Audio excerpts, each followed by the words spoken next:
Desde los orígenes de la civilización, el peor enemigo del hombre ha sido el hombre. No se ha conocido epidemia o catástrofe natural que haya causado tanta ruina y muerte como la que nos hemos causado los hombres a nosotros mismos. Las guerras, las tiranías y las dictaduras son las cicatrices humanas más vergonzosas de la historia de la civilización. Venezuela, el país más rico de América Latina, vive una desconcertante transformación política y social a partir de 1992.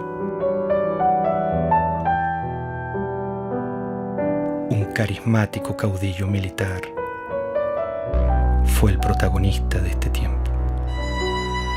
Yo dificulto que hoy en verdad haya en Venezuela una persona que se acueste con hambre. Nos hemos dejado entrampar en caracterizar a los sistemas políticos por lo que dice el caudillo. No debe haber pobreza en Venezuela. Y para ello yo sigo comprometiendo mi vida. Nunca he visto un país que colapse completamente. Colapse desde el punto de vista económico, colapse desde el punto de vista social, colapse desde el punto de vista político, colapse en las instituciones. Tenemos que llegar a cero miseria, a cero pobreza en los próximos años. No es fácil. Es haber arrasado a uno de los países más ricos del mundo.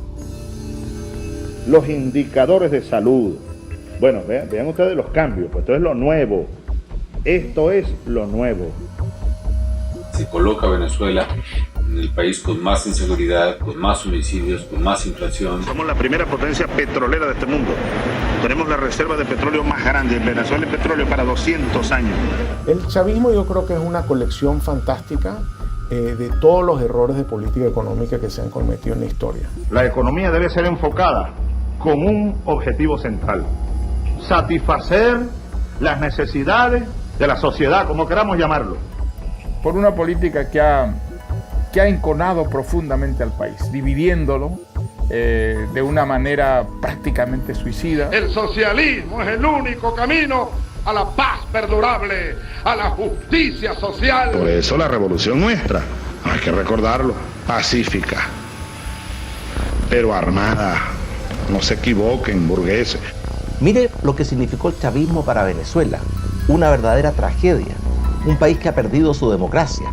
El que quiera ver una democracia pujante, sólida, madura, venga a Venezuela, venga nada más.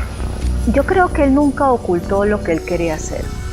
Yo creo que Chávez llegó con un proyecto de poder, nunca con un proyecto de país. Fuimos las víctimas de una peste ideológica que nos pisoteó, que incendió la piel de nuestro pueblo, que calcinó y enmudeció a nuestra Venezuela.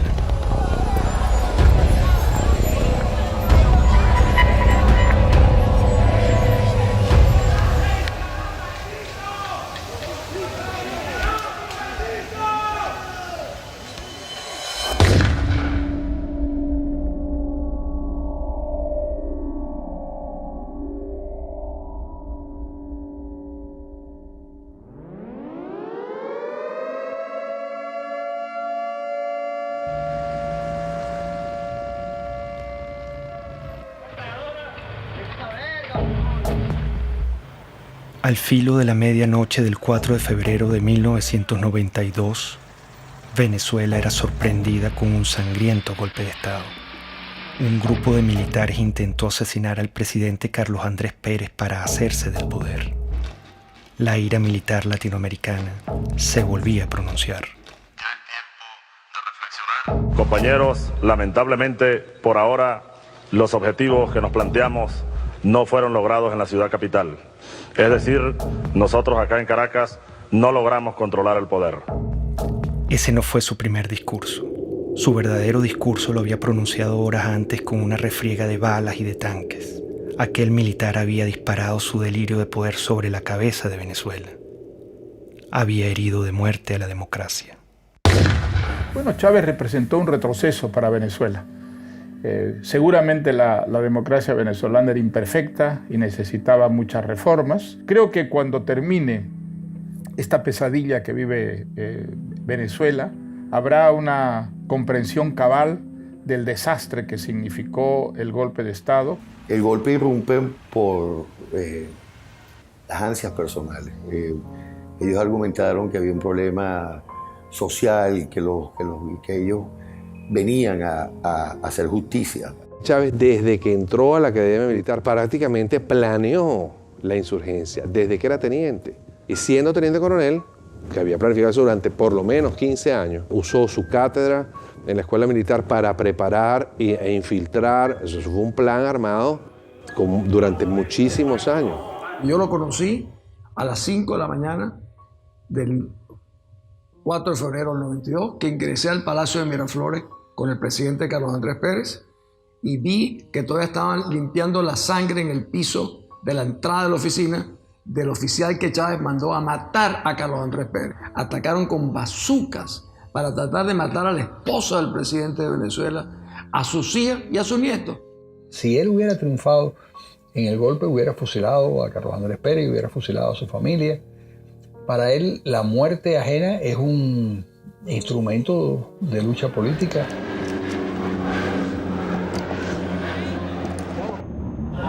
Este es un boletín extraordinario de El Observador. Ustedes pueden observar en este momento cuando uno de los aviones Bronco intenta lanzar cohetes exactamente en este momento está cayendo uno de los cohetes cerca del Palacio. En estos momentos, señores, ustedes pueden observar cómo acaba de caer un cohete cerca del Palacio de Miraflores. Parece que una de las partes del Palacio de Miraflores sí sufrió bastantes daños, uno de los muros. Yo fui días después del 4 de febrero a Miraflores, vi todas las balas en todos lados. Y después me tocó ser ministro durante el 27 de noviembre, donde vi los asesinatos en el Canal 8, el set de crímenes que cometieron también ahí. Era el regreso del golpismo a Venezuela, era el regreso del militarismo, que tanto daño nos han hecho, tanto el golpismo como el militarismo. Hugo Chávez, como tantos otros tiranos, asaltaba la historia dando 2 golpes de Estado. Centenares de venezolanos asesinados, la mayoría de ellos con disparos en la cabeza, marcaban el principio de una era. Lo volaron. Rafael Caldera fue uno de los fundadores de la democracia en Venezuela. Fue presidente y senador vitalicio.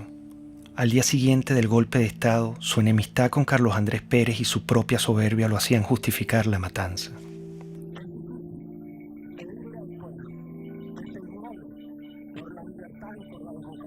Su ambición de poder le daría un rol protagónico en el ascenso de Hugo Chávez. Irresponsablemente llegó a decir: «Debo confesar que el 4 de febrero Chávez me causó una excelente impresión como se la causó a todo el mundo.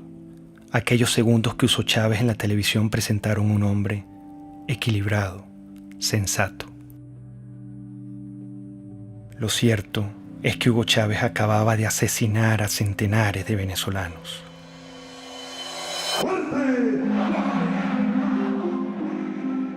Con la finalidad de conformar un movimiento político que logre conquistar la presidencia de la República, el comandante Hugo Chávez, uno de los líderes de la asonada militar del 4 de febrero del año 92, se incorporó hoy a la vida cívica luego de que el presidente Rafael Caldera le otorgó la libertad. Esta generación militar que tomó el camino del sacrificio, se forjó en el Fuerte Tiuna, en los cuarteles militares, va a demostrarle a los politiqueros venezolanos cómo se conduce un pueblo hacia el rescate de su verdadero destino. Le dieron un sobreseguimiento a los golpistas y ni un solo venezolano le levantó su voz. Eso es un indicador de que no sabíamos lo que era la democracia. Y las democracias se defienden con uñas y dientes. El movimiento bolivariano revolucionario 200 va a la calle, a la carga, a tomar el poder político en Venezuela.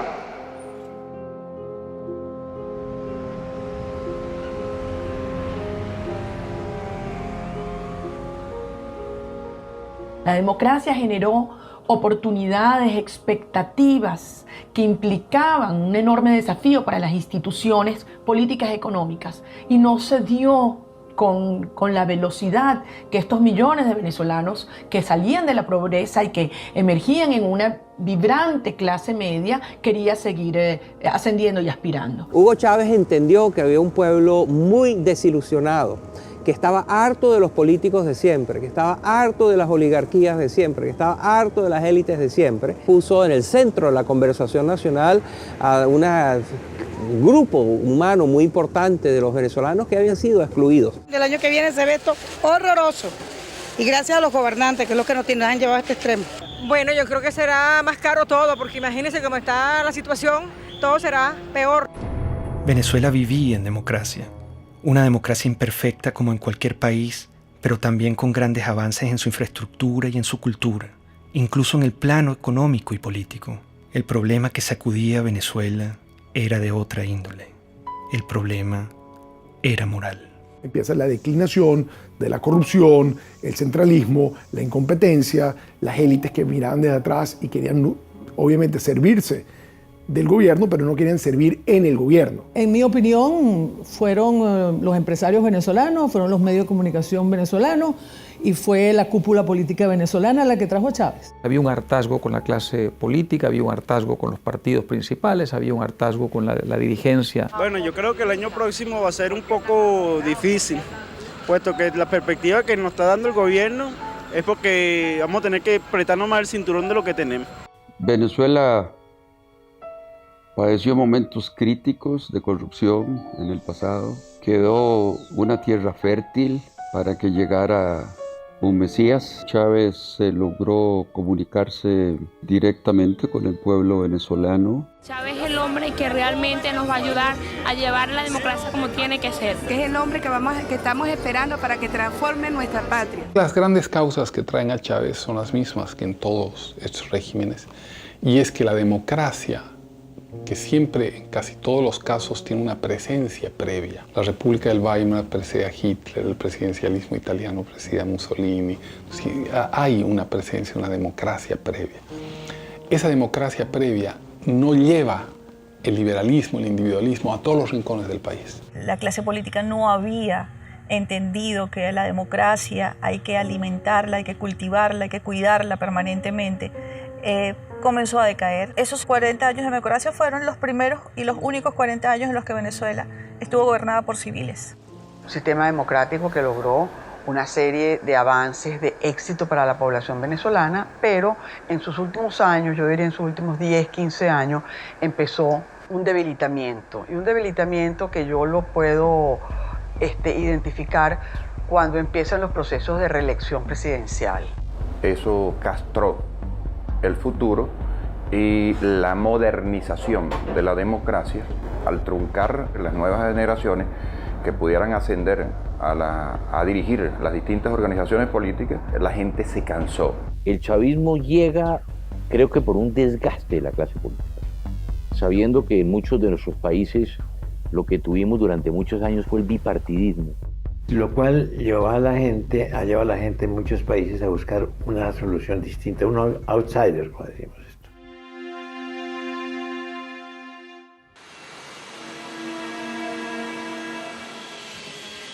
Hugo Chávez apenas salía de la cárcel viajó sospechosamente a La Habana, Cuba. Fue recibido con honores de jefe de Estado por Fidel Castro. Ahora, nuestro homenajeado de esta noche, el comandante Hugo Chávez. Cuba es un bastión de la dignidad latinoamericana y como tal hay que verla y como tal hay que seguirla y como tal hay que alimentarla. Y lo hizo. Prometió extender la mano al proyecto revolucionario de Castro y usar el petróleo de Venezuela como recurso político de expansión ideológica. Un proyecto estratégico de largo plazo, en el cual los cubanos tienen y tendrían mucho que aportar, mucho que discutir con nosotros. Es un proyecto de un horizonte de 20 a 40 años. Un inmenso abrazo bolivariano para todos ustedes.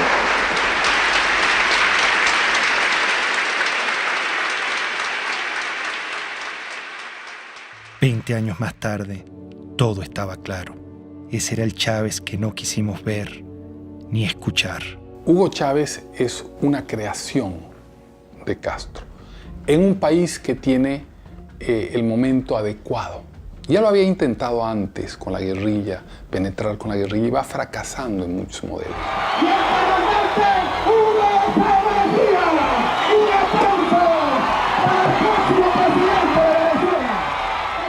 Llegó a Venezuela y se lanzó a la presidencia de la República. Recorría el país en su Volkswagen rojo para mostrar que venía del pueblo. Los venezolanos pronto olvidaron al militar asesino. Con su magnetismo y carisma, engañó intencionalmente al país. ¡Qué grande es el pueblo de Venezuela! Nos hemos dejado entrampar en caracterizar a los sistemas políticos por lo que dice el caudillo y no por los resultados reales. Para defender un pueblo masacrado, expropiado, mancillado y humillado por esas cúpulas políticas que expropiaron el derecho a la vida. Lo que hubo es una retórica que ilusionó a mucha gente en favor de los pobres, en favor de la igualdad. El populismo de Chávez es embelezador, sabe enamorar a la ciudadanía. Cuando Chávez se vuelve candidato presidencial, bueno, entonces él dice que él es un tipo muy moderado, que él no es socialista, que él no es comunista, que él no va a cerrar ningún medio de comunicación. Yo no soy socialista, no, yo creo que ya el mundo de hoy, la América Latina que viene, requiere un salto adelante. ¿Para usted Cuba es una dictadura o no es una dictadura? Sí, es una dictadura. Lo que Chávez proponía no era una cosa militar, él proponía una cosa democrática, un modelo basado en la tercera vía de Blair. Aquí hay un modelo de transición de 5 líneas. Yo te la dejo y espero pues las críticas y los aportes. Esa no es la tercera vía, esa es la vía venezolana. Pero la referencia de tercera vía es porque estamos buscando una economía humanista y un sistema político que sea democrático verdaderamente, que atienda al ser humano, Granier, que sea humanista, decimos. El presidente Carlos Andrés Pérez, a quien Chávez paradójicamente intentó asesinar en su golpe de Estado, advirtió la calamidad que se avecinaba. ¿Cuál es la tragedia que usted avisora si gana Chávez? Bueno, una dictadura. Y nosotros sabemos lo que es una dictadura. Aquí no hay ley, aquí no habrá derecho de expresión, aquí las cárceles se abrirán para quienes no estén de acuerdo con ese gobierno, no se le permitirá a nadie disentir, y todos los problemas que hoy vemos y que queremos acabar, los problemas de corrupción, los problemas del poder judicial, todos se harán más graves aún. Hugo Chávez Frías, 2.794.062 votos, 56.23%. Excelente, excelente, porque es la recuperación de los valores, es la recuperación de la dignidad también de la patria. Bueno, feliz, contento por el triunfo de nuestro comandante para que mejore nuestro país.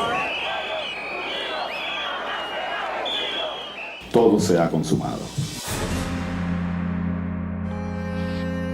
Chávez. El militar traidor y asesino llegó al poder. ¿Cómo lo permitimos? ¿Estábamos tan mal como sociedad? ¿Qué nos pasó?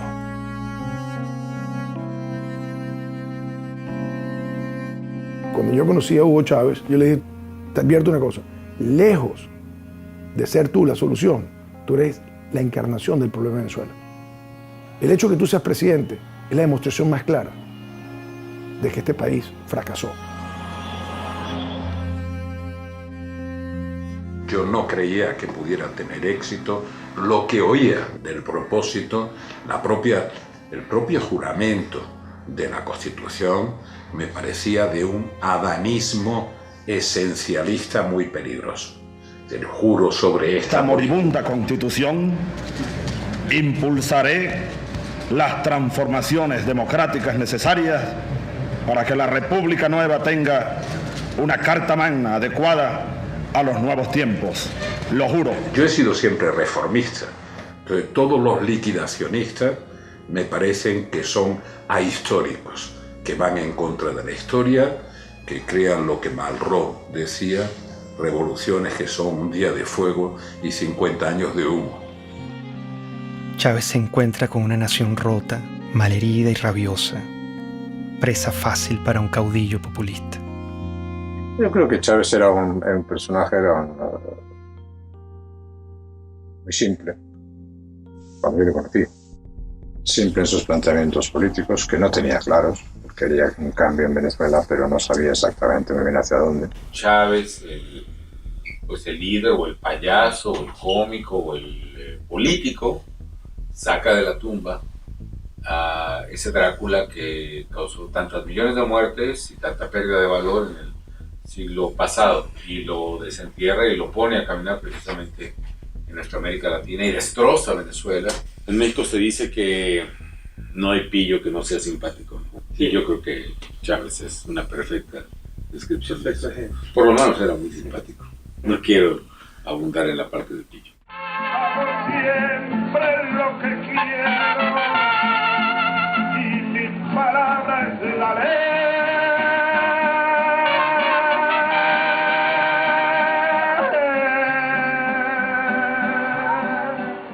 Sin duda, carismático. Muy venezolano, muy simpático. Un hombre carismático. Líder carismático. Pero sigo siendo Chávez. Es que los hombres carismáticos son muy peligrosos. Los hombres carismáticos han sido los grandes dictadores del mundo. La gente se conecta emocionalmente, no racionalmente, con ese personaje.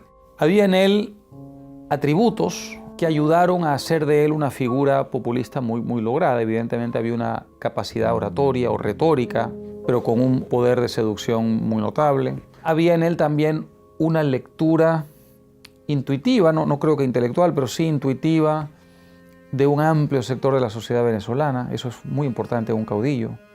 El idiota. Nosotros fuimos tan ingenuos, casi podría decir entre paréntesis tan idiotas, que pensamos que ya se había desaparecido ese personaje en los años 90. El idiota, con toda su mitología, con todo lo que...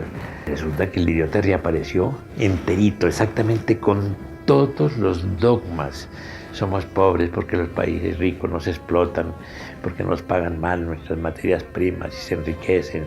Somos pobres por la oligarquía, toda esa tontería. El capitalismo siembra odio. En el capitalismo impera el odio.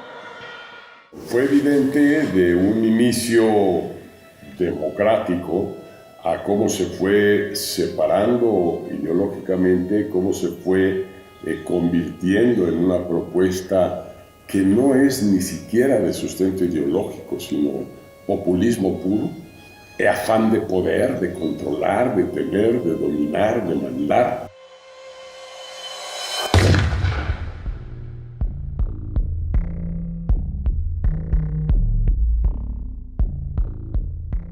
Menos mal que surgió en su momento y a tiempo la Revolución China.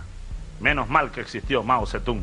Al chavismo lo define muy bien la necrofilia ideológica, que es una manera que yo estoy utilizando para describir este amor apasionado por ideas muertas, por ideas que han sido probadas en un país una y otra vez y han fracasado, ideas que han sido probadas en otros países y también fracasan, y sin embargo las abrazan y las adoran y las tratan de seguir impulsando a pesar de que tenemos toda la información de que no funciona. El chavismo es el rescate de unas ideas mezcladas en una ensalada anacrónica que pasan por el marxismo, por las teorías de Engels, por el libro rojo de Mao, el verde de Gaddafi, Simón Bolívar, todo mezclado.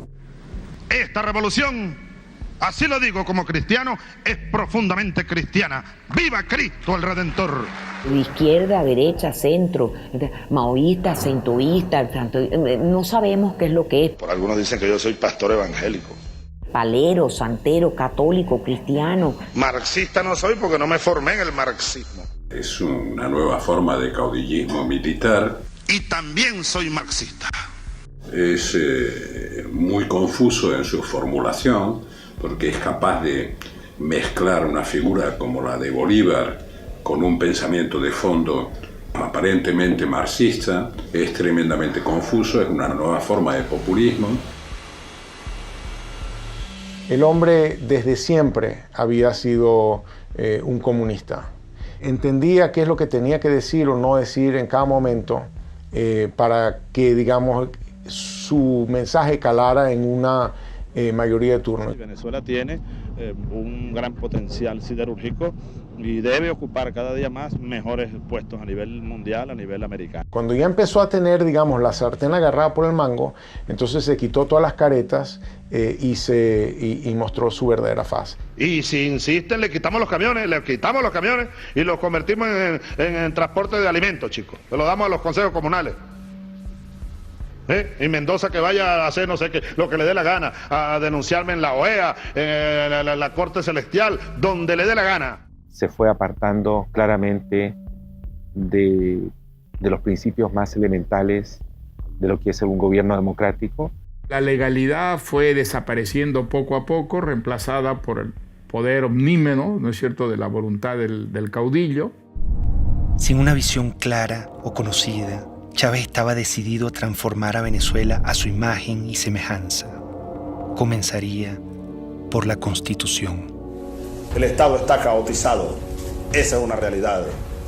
Para transformar el Estado necesitamos urgentemente una Asamblea Nacional Constituyente. No hay otra alternativa.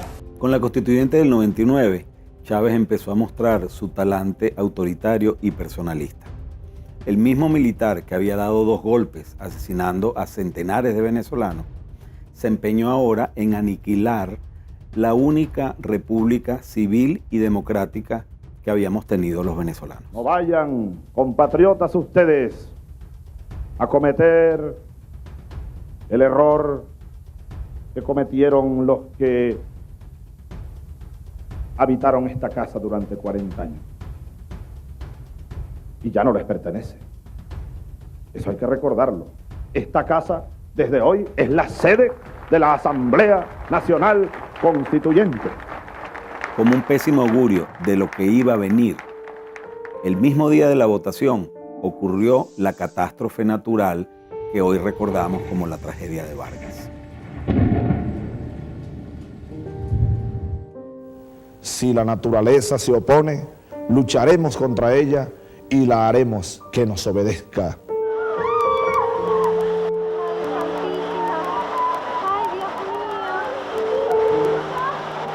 Ha nacido la República Bolivariana de Venezuela.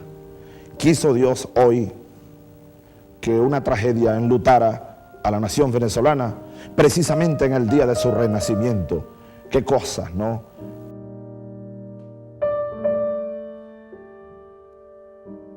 El drama que se vive en el estado Vargas es definitivamente inarrable. No se conoce las personas que perdieron la vida en esta implacable tragedia natural. El drama no finalizaba. Chávez rechazó la ayuda humanitaria ofrecida por los Estados Unidos y profundizó el horror y la tragedia. Vargas era un bastión desde el punto de vista geográfico, geopolítico, porque es la entrada del país, es el puerto, es el aeropuerto. Y si se sembraba una recuperación por la vía estadounidense, pues yo iba a ser la imagen más notoria de lo que implicaba la recuperación de Vargas.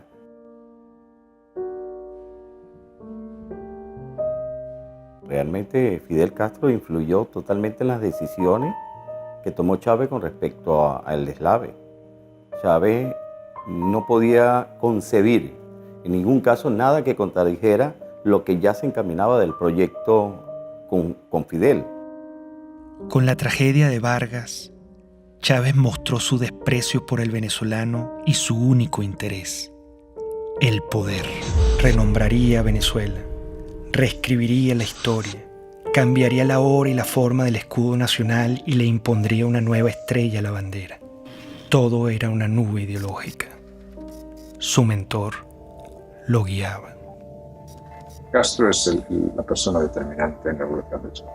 Castro vio que Chávez le daba al castrismo y a Cuba la gran oportunidad soñada. Es decir, lo que no logró el castrismo mandando a Che Guevara a invadir y a conquistar militarmente Venezuela, la idea histórica que siempre ha tenido el castrismo de que Venezuela debía ser un territorio dominado por el castrismo, en todo caso como fuente de suministro de petróleo, y fundamentalmente como punto de expansión para sus políticas en América, se halló Chávez. Un líder joven lleno de vida, al quien le quedan por delante grandes tareas que realizar, hasta la victoria siempre. Y ahí Fidel lo agarra, lo seduce y le vende la idea del socialismo y de lo que él había aprendido de los soviéticos, que era la construcción de un Estado autoritario, totalitario, basado en las premisas de la Unión Soviética. ¡Viva el comunismo! ¡Здравствует коммунизм! ¡Patria o muerte! ¡Родина или смерть! ¡Мы победим!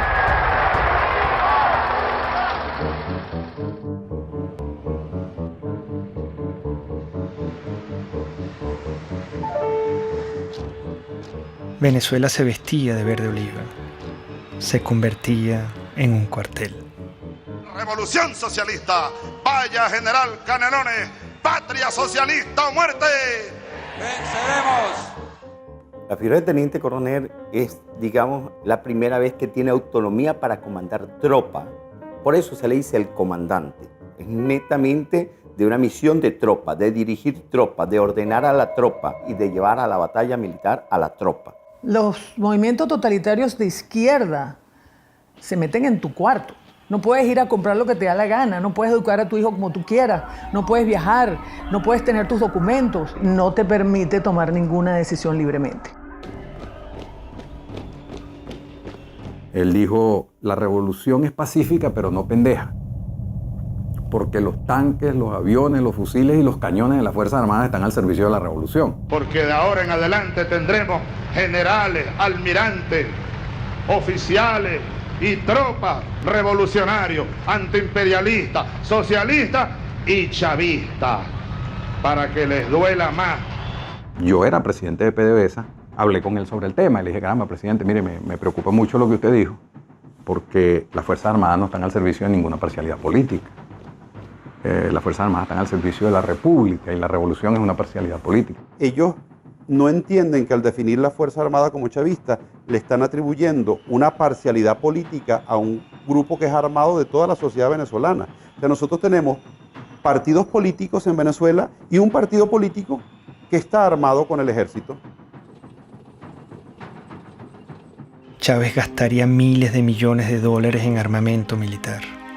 Si tomamos en cuenta que desde 1830 las armas venezolanas solo han sido usadas contra venezolanos, el peligro era inminente.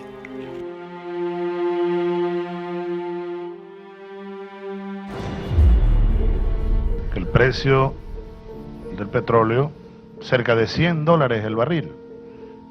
Desde nuestro punto de vista es un precio justo. Ya a los 7 meses, 8 meses de Chávez, el petróleo sube y ese es el gran factor que utiliza él para poder irradiar su revolución. Un barril de petróleo que pasa de $8 a $150 y que permitió entonces comprar todas las complicidades dentro y fuera del país. Estos irresponsables, porque fueron unas personas sin ningún control, empezaron a utilizar ese dinero para adquirir poder político internacional y poder político nacional, lograron una combinación en la cual de una u otra manera tenían al pueblo contento. Con la subida de los precios del petróleo, la primera institución comprada o más bien secuestrada sería el sistema electoral, acción encubierta y determinante para consolidar su poder. Nosotros, todos los rectores del Consejo Nacional Electoral, estamos constitucionalmente en la obligación de defender a la institución. La primera jugada maestra fue en el sistema electoral. Pusieron al frente del Consejo Electoral a Jorge Rodríguez, un psiquiatra experto en manipulación de masas y en manipulación de la verdad. A partir de entonces, nunca más en Venezuela hubo una elección libre y transparente como se conoce en las democracias del mundo entero.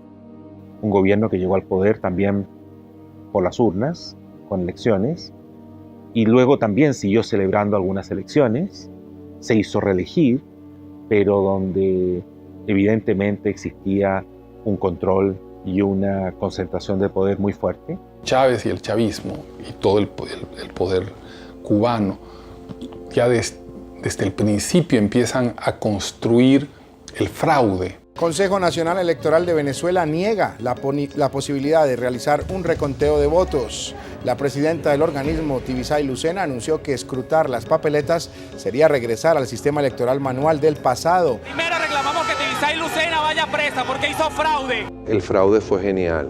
La forma como lo armaron fue genial. Y la razón por la que era imposible detectar era porque el fraude no fue hecho generalizado, sino puntual. Cada mesa tenía una forma de hacer el fraude en esa mesa. Uno no puede esperar nada de un régimen que lo controla todo y poner tus esperanzas en lo electoral.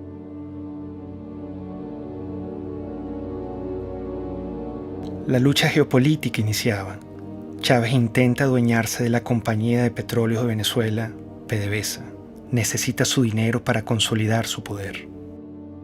Esa élite de PDVSA ha pasado la línea. Entonces yo anuncio lo siguiente. Anuncio la destitución, despido de las siguientes personas. El 11 y 12 de abril del año 2002 fue consecuencia de su intento de radicalización al mandar 50 leyes que nadie había discutido, al confrontar la autonomía de Petróleos de Venezuela, al radicalizar su posición con respecto a lo que era un equilibrio político en el cual, digamos, la gente pensaba que habían ciertas normas de convivencia. Yo no tengo problema de rasparlos a toditos si a toditos hubiera que rasparlo. Ante el autoritarismo chavista, la gente no se quedó tranquila. El 11 de abril, Chávez había pretendido tomar control arbitrariamente de PDVSA para concretar su proyecto hegemónico latinoamericano. Frente a esto, millones de venezolanos salieron a las calles a protestar como nunca antes se había visto en la historia de Venezuela. Que prosigamos pacíficamente nuestra marcha a solicitar la renuncia del presidente de la República. El canal 2 se llama, como todos sabemos, Radio Caracas Televisión.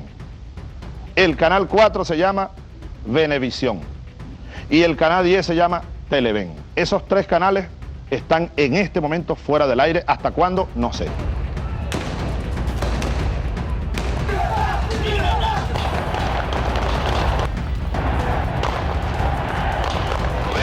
La aplicación del plan Ávila. Y el primer movimiento que vamos a hacer es la columna del batallón Ayala. Muchos manifestantes fueron asesinados. Chávez volvía a disparar a la cabeza de venezolanos inocentes como lo hizo en su golpe de Estado.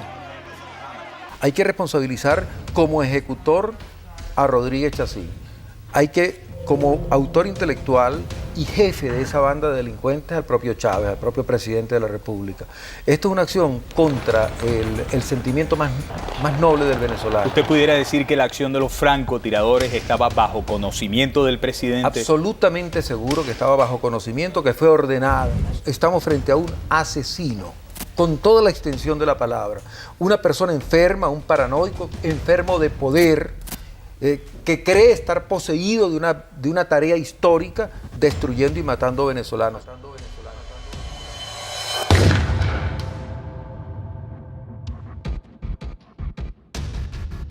La certeza de que el país estaba encaminado hacia los peores pasos posibles me llegó el 11 de abril de 2002, porque era un país en el que el odio, el resentimiento y la violencia se habían enseñoreado ya, y se habían enseñoreado desde el poder contra la ciudadanía. Y esto va sobre todo a los empresarios nacionales, los productores nacionales. Algunos andan metiéndoles miedo que si yo les voy a quitar la tierra que tienen, las vaquitas que tienen, no les vamos a quitar nada, les vamos a dar. En Venezuela murió el productor agropecuario Franklin Brito, quien se encontraba en huelga de hambre por defender sus tierras en el estado de Bolívar. En todo momento el Estado venezolano utilizó todo el poder del gobierno para torturar a mi papá, para mantenerlo preso en un hospital militar. Mi papá ya iba a cumplir 9 meses en un hospital militar contra su voluntad. Chávez inicia un circo de expropiaciones y asaltos a la propiedad privada. En aquella casita que está allá vivió Bolívar recién casado. Esa casita que se ve ahí con 2 balcones. Y ahí lo que están en unos negocios, exprópiese. Él expropia y no produce y además quiebra a los que están produciendo. Si tratan de parar la producción, les expropio todas las plantas de procesamiento de arroz. Se las expropio, no tengo problema. No crean que les voy a pagar con dinero contante insonante. Si Chávez sobrevolaba en helicóptero una zona agrícola y Chávez se asomaba a la ventana y decía, ¿de quién son esas tierras que están ahí? Están bien buenas esas tierras. Bueno, al día siguiente esas tierras estaban expropiadas. Entonces ahora yo les digo, yo estoy interesado en comprar y vamos a nacionalizar el Banco de Venezuela.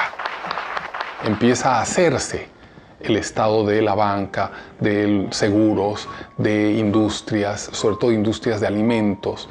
Las va destruyendo y deja al pueblo de Venezuela sin comida, con el cuento de que el empresario es un hereje, que no tiene virtudes. O sea, vuelve a un discurso muy, muy antiguo, maniqueo, de buenos y malos. Que están explotando a la clase media sobre todo, porque ellos, los privados, casi no construyen viviendas para el pueblo. No, ellos siempre hacen es viviendas de alto costo para la clase media y la exprimen a la clase media, la exprimen. Cuando yo veo que Hugo Chávez Frías dice que comenzaría el proceso de expropiación, ya lo habían hecho con algunas empresas, y que había que atacar la empresa privada, y dije, ay, ¿qué es esto? Cambió el rumbo totalmente, pero el Hugo Chávez del 2000, del 98, ese no era el Hugo Chávez Frías, y ahí están todos millones de venezolanos, creímos en una esperanza.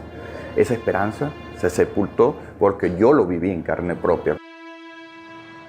El daño económico que se le ha causado a la sociedad venezolana, que podría ser hoy día uno de los países más prósperos del mundo, después de haber tenido el boom de los precios del petróleo.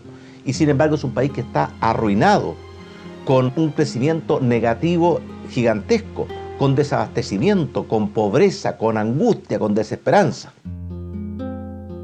Frente al atropello, una mujer lo encaró. Por favor. ¿Cómo puede usted hablar de que respeta al sector privado en Venezuela cuando se ha dedicado a expropiar, que es robar? Este es el momento de darle respuestas al país, a las más de 180.000 madres y mujeres que en estos 13 años han perdido a sus hijos, a sus esposos, a sus padres, y a los cuales no se les ha hecho justicia. Esto es lo que yo hablé desde el fondo de mi alma, del corazón, del estómago. Yo estaba hablando por eso, por las más de 100.000 mujeres que han perdido un ser querido y que nunca le han ni siquiera pedido perdón o dado el pésame, de las amas de casa que ya se peleaban por un litro de leche. Es lo peor que ha pasado porque antes uno no estaba así. Uno tiene que hacer cola para comprar pañales, para comprar leche, para comprar comida. Uno aguanta hambre, pero como uno le dice a un bebé que no puede comer, todo se va en comida.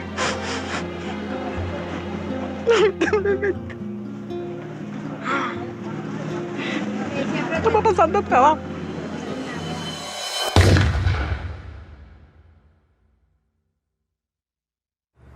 Esta gente todo lo que ha hecho es irracional. Si hubieran tenido algún economista sensato que les hubiera dicho, esto no se puede hacer. El trueque. Y al final todos salimos ganando. ¿Saben cómo se llama eso? Socialismo. No, aquí no estamos produciendo para ganar dinero. El chavismo yo creo que es una colección fantástica de todos los errores de política económica que se han cometido en la historia. En los libros de texto están llenos de cosas que el mundo ya ha aprendido a no hacer. Pues el chavismo las ha hecho todas. Venezuela tiene el peor desempeño económico del mundo. En este momento no hay país que tenga una caída del producto más grande que la de Venezuela, no hay un país que tenga la inflación más grande que la de Venezuela, no hay un país que tenga la escasez más grande que la de Venezuela. Bueno, la situación económica no está bien. Nosotros vendíamos pollo, pernil, hervido, todo eso. Esto funcionaba bien. De repente, todo se fue para abajo. La situación del país está terrible, lo que provoca es llorar. Todos roban, todos. Todo es una corrupción total. El chavismo es un fenómeno político difícil de explicar a quien no ha estado en Venezuela y a quien no lo ha vivido. Y exacerbó al límite nunca imaginable uno de los grandes males de nuestra historia, que es la corrupción administrativa. Y entonces los que uno vio que llegaron aquí, como decía Chávez, con las patas en el suelo, hoy son grandes potentados, grandes millonarios. El único camino a la justicia es el socialismo, no es el capitalismo, no es ese canibalismo que se quiere implementar en el Estado. Ministro, ¿no es contradictorio hablar de capitalismo cuando usted tiene una corbata de Louis Vuitton, unos zapatos Gucci? Yo no sé claro que no es contradictorio, porque yo quisiera que Venezuela produjera todo eso y entonces yo comprar todo lo que se produzca aquí y no tener que importar el 95% de los rubros que consumimos. Hicieron un negocio como jamás se ha visto. Pues. Nosotros hemos presenciado el gran saqueo que se le ha hecho a Venezuela, que probablemente en ningún país del mundo haya habido un saqueo tan a fondo y tan organizado como este que hubo en nuestro país. Es mentira que hubo una lucha contra la corrupción, todo lo contrario, este ha sido el gobierno más corrupto que existió en la historia de Venezuela, aprovechándose del histórico barril del petróleo que llegó a superar los $100 varios años. Tanto gasto desproporcionado y lujo se apoyaría con el crimen organizado. En entrevista exclusiva con NTN 24, Emily Blasco, corresponsal del diario ABC en Washington, aseguró que el hijo del fallecido presidente Hugo Chávez utilizó aviones de la petrolera estatal PDVSA para transportar droga hacia el extranjero. En el libro ilícito lo que yo simplemente documento es que no hay nada nuevo con respecto al crimen, excepto que llegó el siglo XXI y le añadió la posibilidad de tener grandes carteles criminales que operan internacionalmente y que trafican con todo tipo de ilícitos, de gente, de drogas, de armas, de dinero y de política. El chavismo es un proceso por el cual el lumpen, los sectores delincuenciales de una sociedad se apoderan del poder. No son los intelectuales que uno soñaba en el marxismo-leninismo que se apoderaban del poder. Son los sectores más delincuenciales de la sociedad y por eso son tan audaces, por eso pueden ser tan crueles. Y por eso tienen un hambre de poder que no respetan amigos, que no respetan a quienes los han apoyado. Que yo voy a gobernar con los mejores, con los más capacitados. No tengo compromisos partidistas, ni personales, ni particulares con nadie.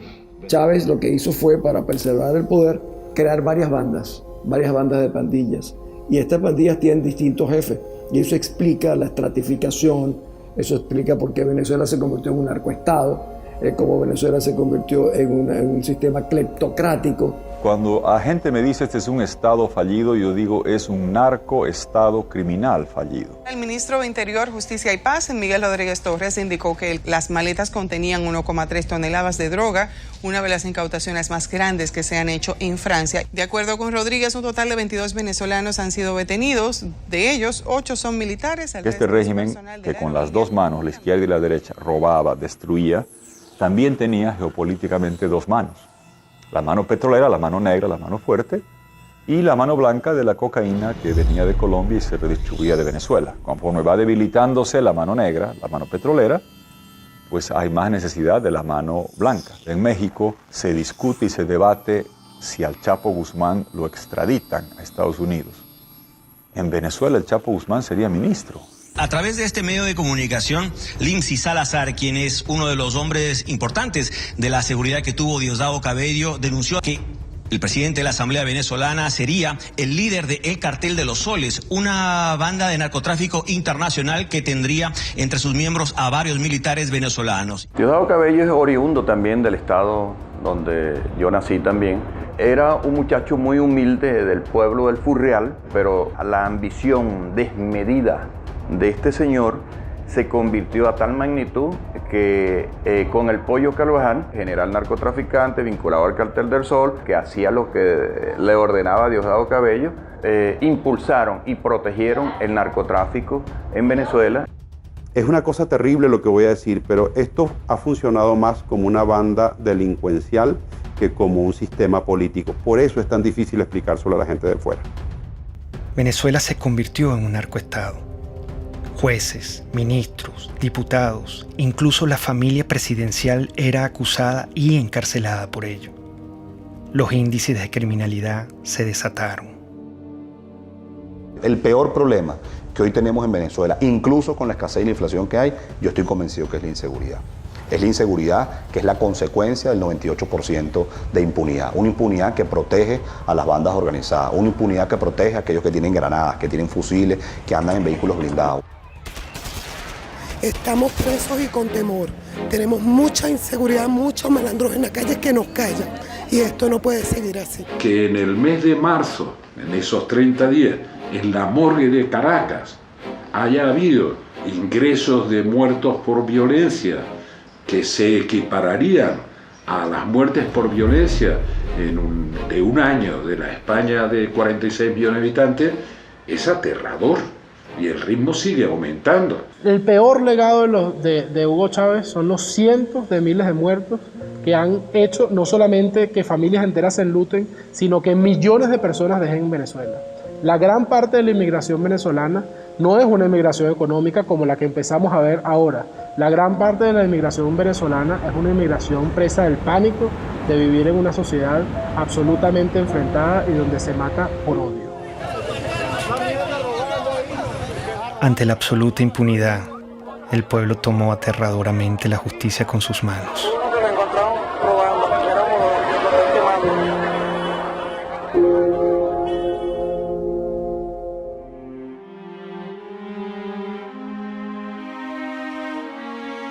En la lógica totalitaria no existen argumentos, existen posiciones e intereses. Está la revolución y lo que le conviene a la revolución, y están los enemigos de la revolución y lo que le conviene a los enemigos de la revolución.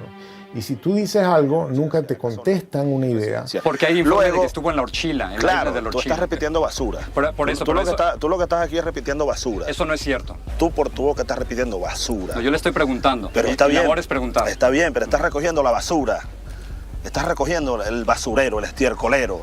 Siempre te hablan de ti, de tu posición, de tus intereses, pero no de la idea. Yo creo que sin lugar a dudas la violencia que se vive en Venezuela, de todo tipo, es también producto del discurso. Para que no sean ridículos, ¿vale? Es un tarado, es un imbécil, no sabe ni hablar. Es un fascista. Y este bandido lo tiene. Se concentró en una forma de hacer política abiertamente polarizante, generando la división entre los buenos y los malos. ¡Y jalabola de los yanquis! ¡El candidato jalabola! Métodos horripilantes, degradación verbal, violencia. ¡Yanquis de mierda! ¡Váyanse al carajo 100 veces! Cuando tú ves que te nombran escuálido en televisión nacional, le insultan a las personas que piensan diferente, indudablemente está coaccionando a las Fuerzas Armadas a sentirlo como enemigo. Y el enemigo, dentro de la mentalidad militar, hay que destruirlo, hay que aniquilarlo. Chávez empezó a ser amigo o a presentarse como amigo de aquellos violadores a los derechos humanos, como eran Gaddafi, que inclusive fue invitado a Venezuela y le dieron honores.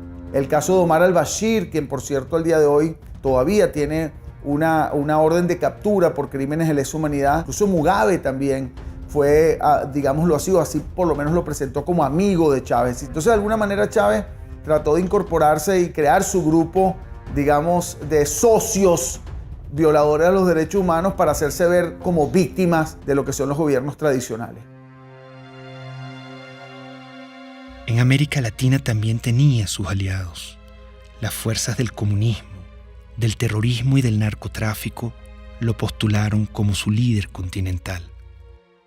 Poco después de su charla privada con los directores de varios medios de comunicación, el ministro de Defensa hizo una corta intervención en la que dio por cierta las pruebas sobre la presencia de guerrilleros en Venezuela.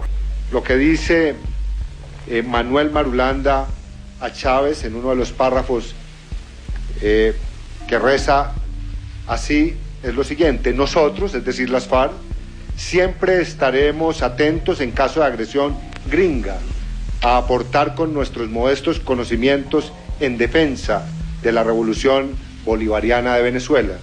La FARC y el ELN no son ningunos cuerpos terroristas, son ejércitos que ocupan un espacio.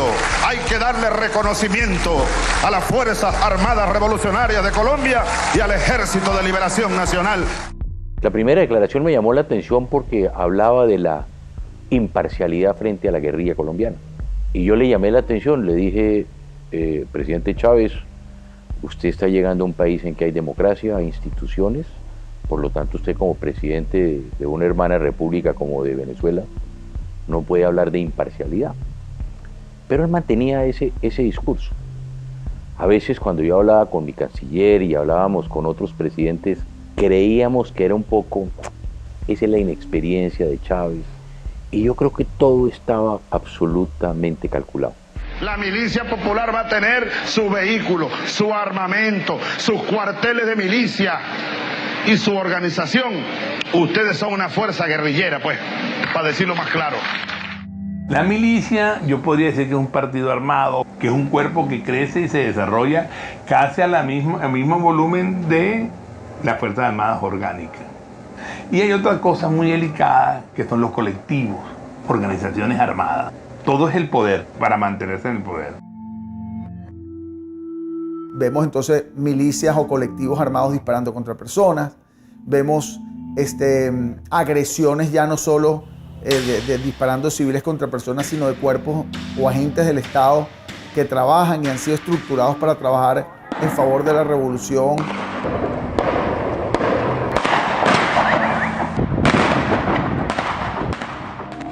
Se dispuso a controlar hasta la última conciencia. No quería críticas. La libertad de expresión también debía ser pisoteada. Hay un señor por ahí, de esos representantes de la oligarquía, que quería ser presidente de la oligarquía. Y que luego esos gobiernos adecocopellanos le dieron concesiones para tener un canal de televisión. Estoy viendo la televisión, una cadena más, y me llama la atención el tono en el que está hablando delante de militares. Y ahí es donde él hace el anuncio de que él va a cerrar a Radio Caracas. No habrá nueva concesión para Radio Caracas Televisión. Se acaba la concesión. Ya está redactado la medida. Así que vayan preparándose, apagando los equipos, pues.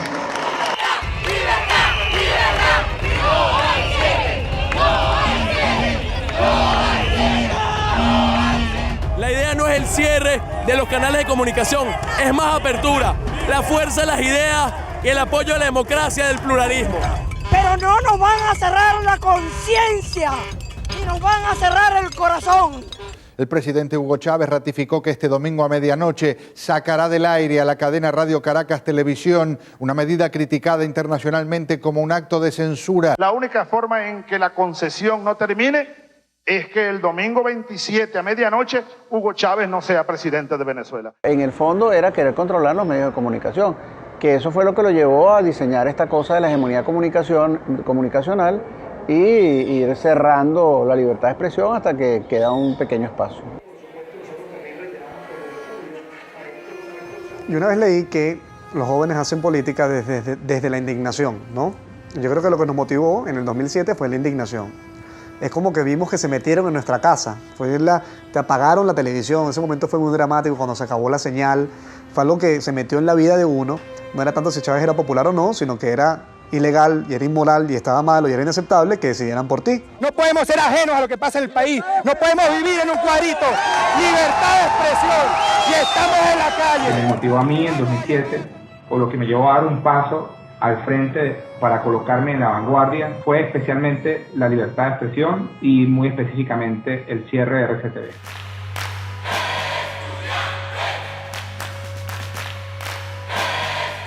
El movimiento estudiantil del año 2007 es el hecho social más importante de los últimos 50 años. Esto es un movimiento que surge en defensa de la libertad, de la dignidad, de los derechos humanos.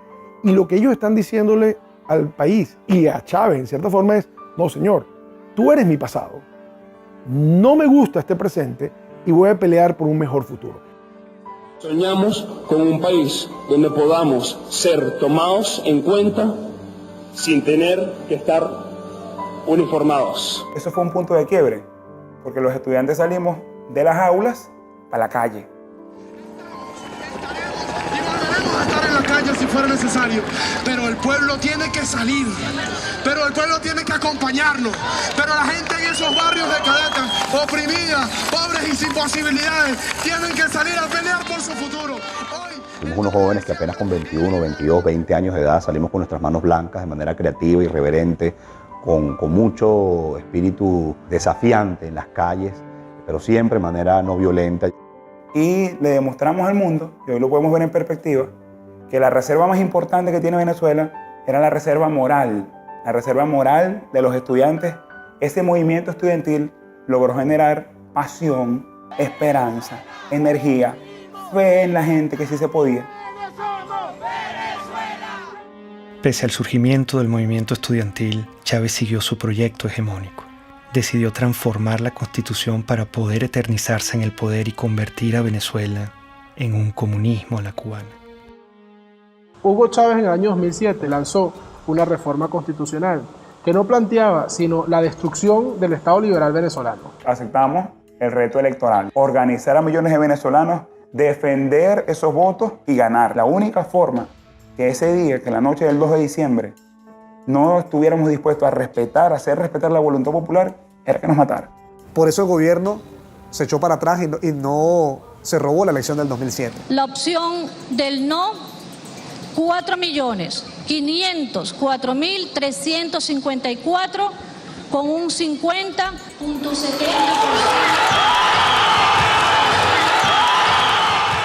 Hay un quiebre de ese proceso político. El presidente Chávez lo obligan a reconocer la victoria del movimiento estudiantil y de Venezuela y cataloga esa victoria como una victoria de mierda. Es una victoria de mierda. Y la nuestra, llámenla derrota, llámenla, pero es de coraje, es de valor, es de dignidad. Ese movimiento estudiantil le originó nada más y nada menos que la única derrota que tuvo Hugo Chávez, la única derrota que se llevó a la tumba el 2 de diciembre de 2007, cuando se frenó la reforma constitucional. Creo que es allí donde empieza la debacle de Hugo Chávez y que culmina, por supuesto, en lo que hoy tenemos, que es el desastre absoluto. La derrota frente al movimiento estudiantil radicalizó sus políticas de persecución contra la oposición. Convirtió en enemigo a todo aquel que no se le doblegaba. Y yo lo acuso ante el pueblo y ante el mundo por golpista y por fascista. Tú te das cuenta de que en el patrón hay sistematicidad que empieza por la estigmatización criminal, la señalización de una persona como un criminal. Compadre, vamos a ver quién va preso primero, desgraciado, si tú o yo. Hasta su eventual encarcelación, su persecución y su neutralización a través del uso del sistema judicial. Tenemos el caso emblemático de María Lourdes Afiuni, una persona que por ser juez y por cumplir con sus funciones fue individualizada como enemigo expresamente por el presidente Hugo Chávez Frías. Entonces habrá que meterle pena máxima a esta jueza y a los que hagan eso, 30 años de prisión. Eso crea un efecto intimidatorio de escalada, un efecto dominó ante todos los jueces, porque ningún juez pues hoy día en Venezuela va a tomar una decisión contraria al gobierno porque sabe que va a ir preso y además en el caso de la jueza Afiuni hasta abusada sexualmente. El poder se estaba empezando a servir, estaba empezando a utilizar a las autoridades del sistema judicial, a las autoridades del sistema penal, a las policías, a la fiscalía, como armas de persecución por motivos políticos. Fechas en las que se han producido cerca de 4.000 detenciones, arrestos o privaciones arbitrarias de la libertad de fundamentalmente jóvenes por protestar contra el poder. Ese pobre muchacho no estaba haciendo nada. Ha pasado con los médicos, los farmacéutas, la religión judía, los hebreos también han sido perseguidos. Aprovecho para condenar de nuevo, desde el fondo de mi alma y de mis vísceras, al Estado de Israel. ¡Maldito seas, Estado de Israel! La Iglesia Católica. Si quiere, hágalo, señor cardenal, para que usted termine. Se siguen reuniendo. Preso. Preso con sotana y todo. No hay nadie en Venezuela en este momento, al día de hoy, que no puede decir que de una u otra manera no ha sido víctima de alguna forma o alguna modalidad de persecución por parte del gobierno.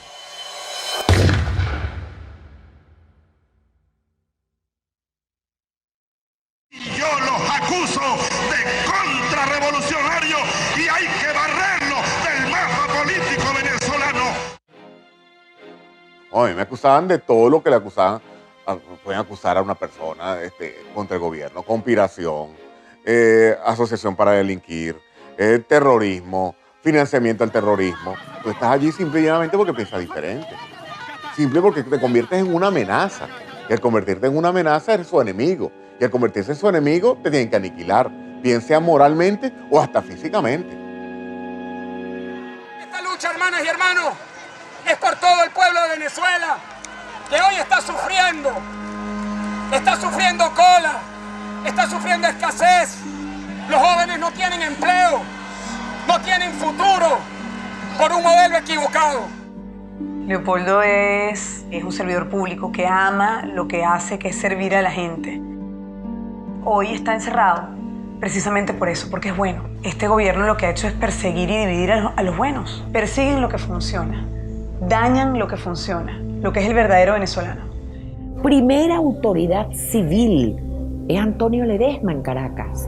Y se presenten 120 y tantos hombres que el modo como se llevan a Antonio Ledesma es para hacer una película. El ejercicio del terror como mecanismo de poder. ¿Por qué está Leopoldo López preso? ¿Por qué está preso Antonio Ledesma? ¿Por qué? Porque el mensaje que transmite la revolución es muy claro. El líder político que ordene una movilización de calle, no importa lo que sea, va preso. Que la comunidad internacional se pronuncia diciendo que eso es inconstitucional, que viola los derechos humanos. Está bien, ¿cuál es el problema? Esa es parte de la receta definida. Si te tienes que quedar aislado, te quedas aislado. ¿Cuál es el problema? Doy la orden de una vez, señor ministro de Defensa, ministro de Interior y los jefes de la policía. Me le echan gas del bueno y me lo meten preso.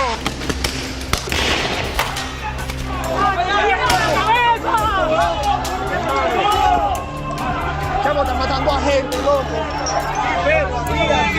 ¡Lo mataron, lo mataron! Los francotiradores apuntan a cabezas. El sonido que producen una cabeza escuálida es mucho menor, es como un chasquido, porque la bóveda craneana es hueca. Vacío de contenido. Exacto, entonces pasa rápido. Nosotros vimos organismos de seguridad del Estado dispuestos a matar a nuestros hijos con balas en la cabeza, dispuestos a dispararle en las piernas para que no huyeran. David Vallenilla tenía 22 años y un efectivo militar lo vio solo y desarmado. Le disparó a quemarropa. David cae al suelo y recibe una segunda descarga. Como puede, se levanta y da unos pasos, los últimos de su vida. Su cuerpo fue despedido con las letras del himno nacional, cantado por sus compañeros cuando era trasladado a la morgue.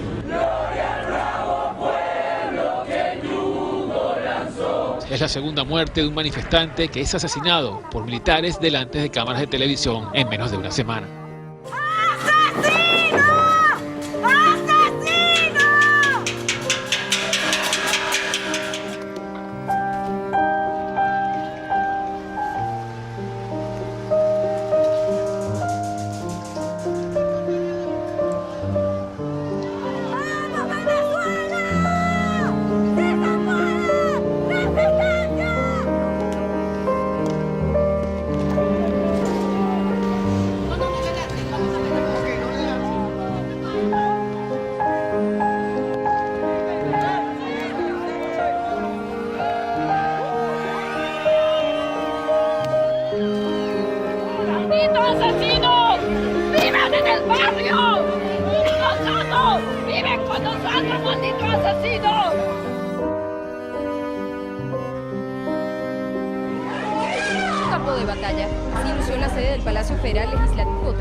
En la conmemoración de nuestra independencia, intentaron asesinarnos. Intentaron acabar con la vida de parlamentarios electos por el voto popular. Unos golpes no son nada en comparación a los casi 100 jóvenes que han asesinado esta dictadura en Venezuela. Nosotros los diputados, si exigimos sacrificio, debemos estar dispuestos al sacrificio. Sí, los golpes nos duelen, pero no es más allá del dolor que sentimos cada vez que vemos que se nos deshace el país.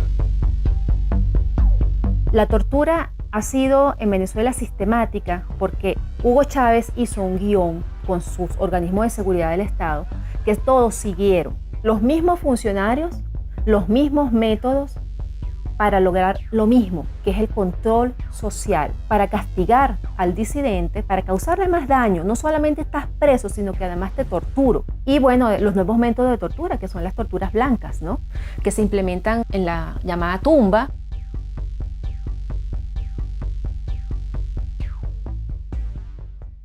Sí, fui torturado. Sí, fui torturado en un lugar que te roba tu identidad.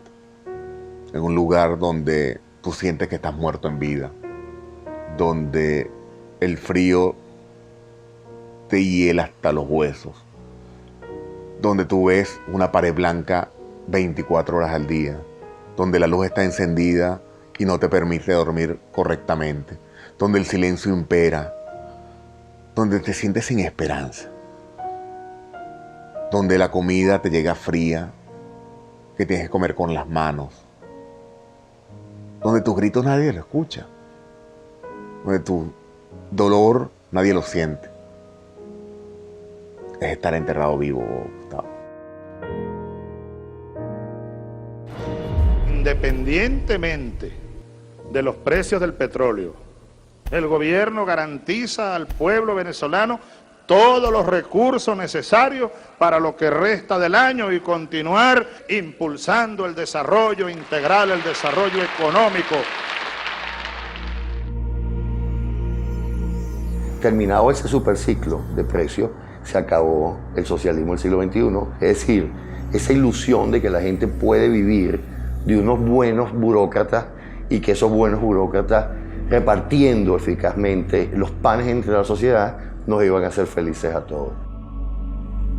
Pónganme el precio del petróleo, pónganmelo a cero y Venezuela no entra en crisis. Pónganmelo a cero. El precio de los commodities vino abajo y el petróleo caro y el gas caro dejó de ser el gran padrino de las dictaduras de izquierda de América Latina. La crueldad daba para más. Privaban de alimento y medicina a la población para someterla y controlarla.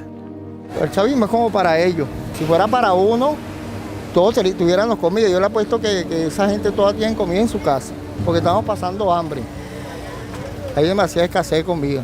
Para mantenerse en el poder, el elemento táctico es la pobreza como instrumento de dominación política. O sea, mientras tú te mantengas en un estado de pobreza, te domino. Yo te convierto en una persona sin recursos, pero con esperanza. Todos los días nos engañan. El pollo de nosotros. ¿Cuándo compramos? El martes tenemos hambre. El pueblo tiene hambre.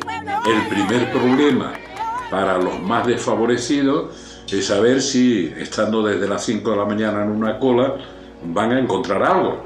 Por tanto, es alimentación básica, medicamentos inmediatamente necesarios para la enfermedad de cualquier familiar. Es fuerte, pues es fuerte.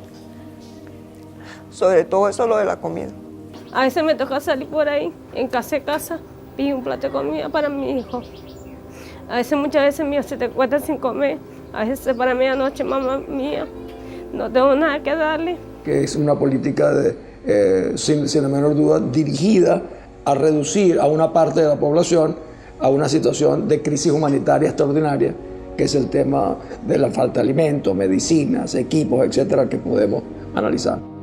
Largas colas y humillación marcaban al pueblo para que pudiera acceder a migajas de comida. Estamos cansados, chamo, de hacer cola, estamos cansados de esta mariquera todos los días.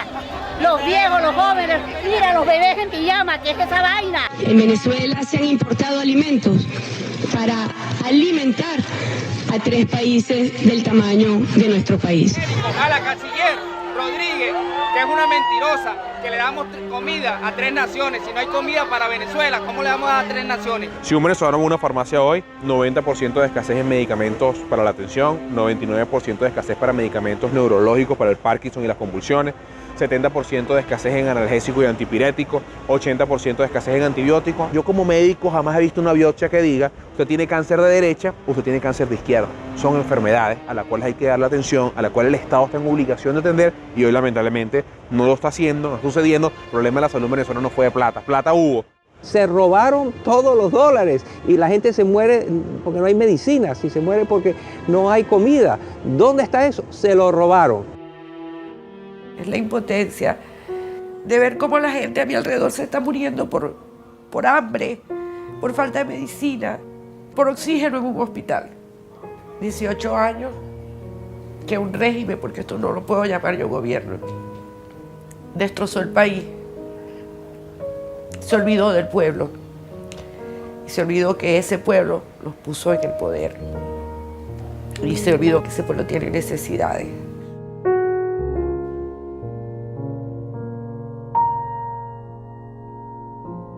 Cínicamente culparon a los colombianos de la escasez que ellos mismos habían causado.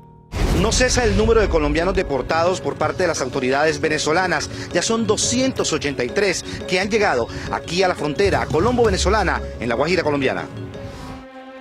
Es inimaginable lo que sucedió, es que estábamos viendo el holocausto. Cuando marcaban las casas, que era una casa que estaba revisada, o la R o la D, la R revisada y D revisada y demolerla, eso no se había vivido en América Latina. Y ver esos rasgos hoy en día, la persecución en esa semana, ver a los colombianos saliendo de Venezuela, era tanto igual o peor que ver a los de Siria o ver a los de Grecia en sus barcas o traspasando fronteras en Europa para buscar migrar hacia otros países. Cosas que nunca habían sucedido. Había un niño enfermo y el papá rogándole que lo dejara llevar al hospital y no lo dejaban y todo por ser colombianos. Yo no creo que eso sea justo que nos hayan sacado de allá así como unos perros, porque así fue como nos sacaron. No importa que andemos desnudos, no importa que no tengamos ni para comer. Aquí se trata de salvar la revolución. Las reformas que introdujo el comandante Chávez retrocedieron a Venezuela gradualmente hacia una dictadura en la que la libertad sufrió un terrible menoscabo. Con el chavismo, la libertad quedó despedazada. Todos los derechos humanos sin excepción fueron irrespetados y violados. El comandante ordenaba: para retirarnos de inmediato de la tristemente célebre Comisión Interamericana de Derechos Humanos. Ya basta. ¿Hasta cuándo nosotros vamos a estar con esa espada de Damocles?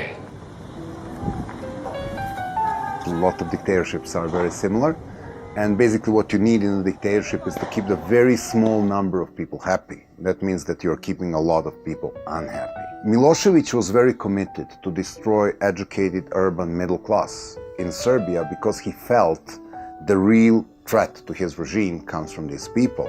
I was living in a country which was prosperous once.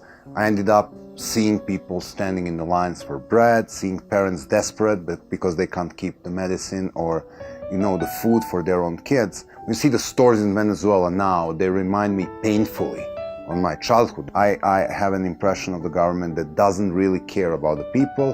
It's super happy being in their little corrupted circle. And they don't even look at the street. They live in some kind of the parallel world. El chavismo intentó plagar con su ideología al mundo. Una bacteria ideológica se inoculó en Latinoamérica y poco a poco fue creciendo hasta que se desarrolló en una peste. Es la peste del siglo XXI. Es una enfermedad muy peligrosa porque es una enfermedad que ha cundido, yo te diría, hasta los huesos a un grupo importante de la población que no va a desaparecer.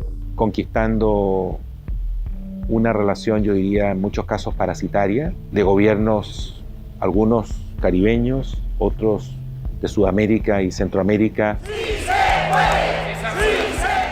En muchos casos es España de Podemos. Podemos es una amenaza real para la democracia. Estamos hablando de personas chavistas comunistas que quieren acabar con el sistema democrático. Ser demócrata es expropiar, aunque os duela. ¿Qué es lo que haría un gobernante decente? Expropiar. A los bancos que están acabando viviendas les expropiaría y las pondría en alquiler social. Recordemos que la influencia económica de Venezuela, por ejemplo, cómo logró comprar conciencias, comprar voluntades, comprar adhesiones usando los petrodólares. Algo de eso hubo en Chile, pero afortunadamente no logró penetrar a la sociedad chilena. La sociedad chilena tiene muy claro que Venezuela es una tragedia. El que es chavista, no es que es like, o la mitad sí, la mitad no. Si eres chavista, chico, eres chavista, ¿vale? Si estás con Chávez, estás con Chávez. Si no estás contra Chávez. El chavismo se ve a sí mismo como la consagración de la salvación de Venezuela, como la segunda independencia. El chavismo se percibe así. Llegó y es para siempre. Chávez ya no soy yo. Chávez es un pueblo. Chávez somos millones. Tú también eres Chávez, mujer venezolana. Tú también eres Chávez, joven venezolano. Tú también eres Chávez, niño venezolano.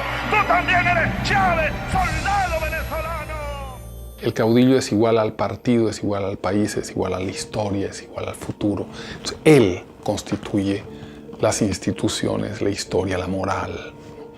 Y en ese proceso de concentrar todo, es un tipo que no da ningún beneficio al país. La pregunta es cómo es posible que un país tan rico como Venezuela haya caído en la situación que ha caído como consecuencia del chavismo. Pero también la pregunta podría ser muchas otras. ¿Cómo es posible que la Alemania, que era la gran nación avanzada en la literatura, en las ciencias, en la cultura, en la música, cayera en manos de una banda criminal que llevó al mundo a una guerra terrible y fue autora de un genocidio, los nazis, espantoso? Chávez empezó a convertirse en un traidor a la identidad venezolana. Empezó a cubanizar a Venezuela y empezó a introducir conceptos políticos que no forman parte de nuestra cultura. Yo creo que ese fue el gran error de Hugo Chávez. Creo que en la cima del poder se perdió y en la cima del poder adquirió unas ideas completamente desvinculadas con la sociedad. Comenzó, por tanto, y de inmediato, otra serie de estudios especiales que confirmaron la existencia de un tumor abscesado con presencia de células cancerígenas. Hugo Chávez pidió al pueblo venezolano respaldar al actual vicepresidente Nicolás Maduro en caso de una ausencia total que lleve a la nación a convocar unas nuevas elecciones presidenciales. El mandatario aseguró que Maduro es el hombre que puede continuar con el llamado socialismo del siglo XXI. Si algo ocurriera, repito, que me inhabilitara de alguna manera, mi opinión firme, plena como la luna llena, irrevocable, absoluta, total, ustedes elijan a Nicolás Maduro como presidente de la República Bolivariana de Venezuela. Yo se los pido desde mi corazón. Nicolás Maduro. Su único atributo conocido fue que era su guardaespaldas, su chofer, su compañero más cercano e íntimo. Maduro, ¿quién es? Es un don nadie, no hay la pasión por Venezuela, solo tiene una encomienda del moribundo que le dijo: no me le aflojes a la revolución bolivariana. Me visitan las mariposas. Debe ser que me reconocen como un mariposón. Multiplicarnos, así como Cristo multiplicó los peces. Portugal y Venezuela, estamos en el mismo continente. Se ve que la influencia de los cubanos fue determinante. Maduro es el hombre formado por los cubanos, Maduro es el hombre cercano a los cubanos, y convencieron a Chávez, o Chávez se convenció de que ese era el sucesor y por eso lo nombraron. No pudieron nombrar a otro más competente, nombraron a alguien no tan competente por su cercanía con los cubanos. Recibimos la información más dura y trágica que podamos transmitir a nuestro pueblo. A las 4:25 de la tarde de hoy, 5 de marzo, ha fallecido el comandante presidente Hugo Chávez Frías.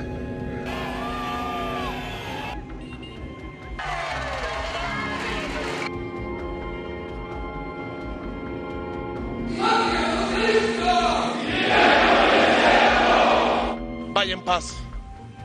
Aquí nosotros seguiremos su misión.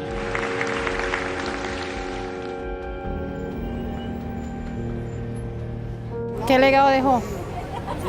Lo que dejó fue el país destrozado. Eso fue lo único que dejó él. Corrupción, hambre, violencia, división entre familias. Ese es el legado de ese señor. Esta es una de las 7 plagas que cayó en Venezuela. Lo peor que ha existido en este mundo. Lo peor, esa es la desgracia más grande que tiene Venezuela. Haber llegado a ese hombre, estamos peor porque hay más muertos todos los días, más delincuencia, más escasez. O sea, estamos peor que un país en guerra.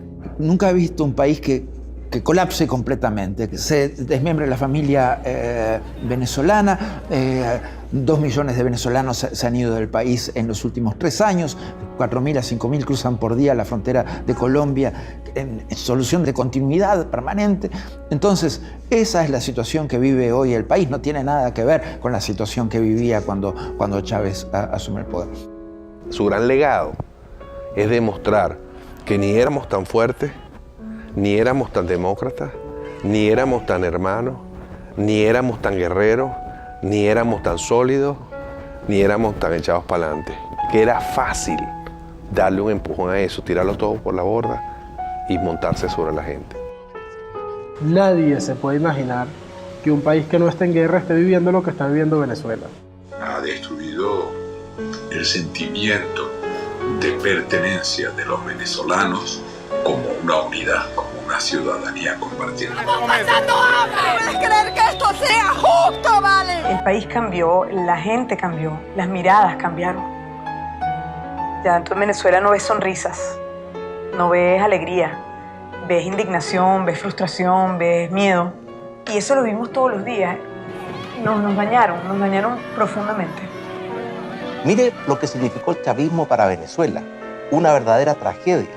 Un país que ha perdido su democracia, donde no se respetan los derechos humanos, donde se persigue a los adversarios como si fueran delincuentes. Estamos en un país ahorita muy necesitado. Tenemos que comer comida de la basura. La situación que estamos viviendo ahorita es fea, ¿no? En el nombre de los pobres, de la justicia y de la paz, se ha cometido el crimen más grande en la historia de nuestro país. El crimen de lesa humanidad es un ataque masivo o sistemático a la población civil cometido por una organización, que puede ser estatal o no estatal, de acuerdo a un plan. La existencia de presos políticos, la tortura a esos presos políticos, la detención como instrumento político, la generación de violencia como instrumento político, la muerte de manifestantes u opositores. En todos los años del chavismo fueron 2.000 personas que fueron asesinadas, lo cual implica una utilización del asesinato como mecanismo de sujeción y de represión para sostener el aparato político bajo control. El artífice, el creador de la criatura, se llama Hugo Chávez Frías. Matar a una persona en Venezuela se llama homicidio, pero matar a todo un pueblo de hambre se llama chavismo.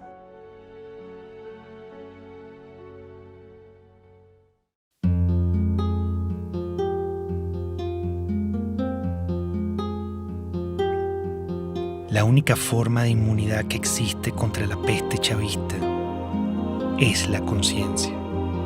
Mientras nuestro aliento sea capaz de empañar una lámina de vidrio, tendremos fuerzas suficientes para luchar por la libertad.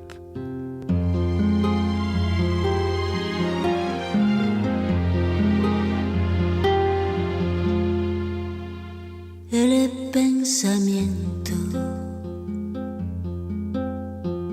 de un hombre de bien no podrá nunca encarcelar. Es luz, es luz, es luz en la oscuridad.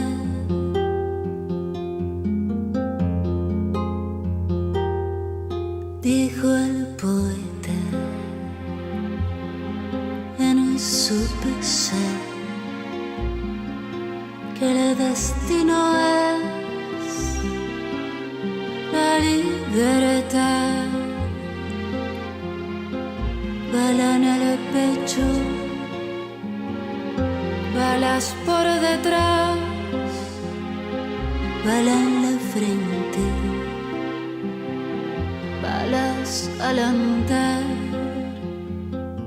pero nuestro destino es la libertad, la libertad.